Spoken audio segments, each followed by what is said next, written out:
ប្រាប់ប្តីថា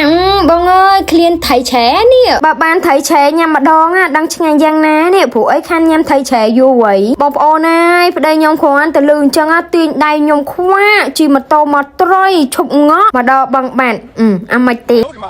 នឹងហើយបងប្អូនខ្ញុំគិតថាអញ្ចឹងប្តីខ្ញុំមកបឹងហ្នឹងដើម្បីបងស្នៃឬក៏ស្ទូចថៃឲ្យខ្ញុំញ៉ាំតែការគិតខុសពីការពិតបងប្អូនមកស្ទូក្រោយមកបងប្អូនគាត់ដឹកម៉ាស៊ីនមកឡើងធំខ្ញុំក៏ឆ្ងល់ថាបងដឹកម៉ាស៊ីនមកធ្វើអីប្តីខ្ញុំមកក៏ឆ្លើយមកវិញថាអញ្ចឹងហើយអូនអីឃ្លានថៃឆែអញ្ចឹងហើយបងយកម៉ាស៊ីនមកបូនឆែយកថៃឆែឲ្យអូនញ៉ាំហេ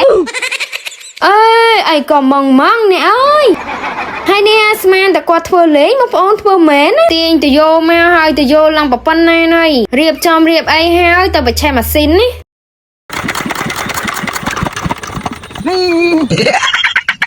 ឃើញគាត់បច្ឆេម៉ាស៊ីនហើយខ្ញុំក៏សួរគាត់បន្ថែមទៀតថាចាបងអើយថៃឆែមួយពីរអូនញ៉ាំឆ្អែតហើយចាំបាច់បូមទៅអីគាត់ថា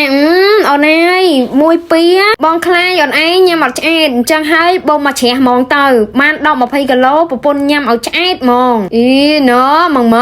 ហើយនេះបូមមួយថ្ងៃដែរហ្នឹងព្រោះអីជ្រះធំហ្មងបលឹមមកមើលប្តីមានណាប្តីឃើញអញ្ចឹងប្រពន្ធខ្ញុំមកហើយណ៎បកដៃឡើងកវិចមកគេឆ្លៀតថតខ្ញុំទៀតណាបងប្អូនហើយជុំវិញហ្នឹងសិតទឹកមកដោយសារតែអត់មានកន្លែងស្តុកទឹកអញ្ចឹងហើយមានតែបូមដាក់ដីឆែគេណាបងប្អូនមកតាំងពីផឹកហ្នឹង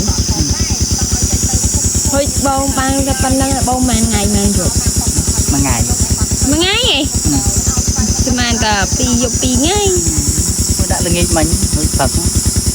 ដល់3ថ្ងៃអញ្ចឹងហុយបូមធ្វើអីហ្នឹងបូមចាប់ថៃបូមមកយកបងប្អូនស្រកបានប៉ុណ្ណឹងដោយសារអីទៅយកបើយើងរៀងធំអញ្ចឹងហើយវាបូមរៀងលឿនដែរហើយនេះមកអង្គុយកំដរប្តីបងប្អូនហើយឆ្លៀតកាត់វីដេអូឲ្យគាត់ខ្លះដែរថាប្តីលពលទៅយើងឆ្លៀតជួយការងាររបស់គាត់តិចតួចដែរអញ្ចឹងណាហើយនេះបូមតាំងពីព្រឹកដល់ល្ងាចហ្នឹងគឺស្រកបានប៉ុណ្ណឹងចំណែកអីត្រីវិញចាប់បានឡើងម្ចេះតិចបងប្អូនជាពិសេសហ្នឹងសតតែត្រីផ្ទក់ហើយហ្នឹងត្រីដែងបងប្អូននេះតែមួយផ្លែទេបាន7-10 គីឡូជាបើឆ្លាតត្រីវិញបងប្អូនហើយប្រពន្ធកដៃខ្ញុំខ្លះសេទុកឲ្យកោះសាច់ធ្វើប្រហិតស្ងោរស្ពៃបងប្អូនត្រីឆែចេះឆ្ងាញ់ជាតិហ្មងហើយនេះបានត្រីរៀងច្រើនអញ្ចឹងហើយប្រមូលទៅផ្ទះមួយសាត្រឡប់មកវិញហើទៀតបងប្អូនពួកអីមិនទាន់អស់ទេណាសតតែត្រីកាភ្លៀងហើយនេះបានធ្វើប្រហុកអីវិញបងប្អូនឆ្ងាញ់ជាងត្រីធម្មតាទៀតពេលដែលយើងយកត្រីកាភ្លៀងយកមកធ្វើប្រហុកបងប្អូនសាច់របស់វាហ្នឹងគឺសស្ញាច់ហ្មងហើយក្លិនរបស់វាក៏ឈ្ងុយឆ្ងាញ់ផងដែរ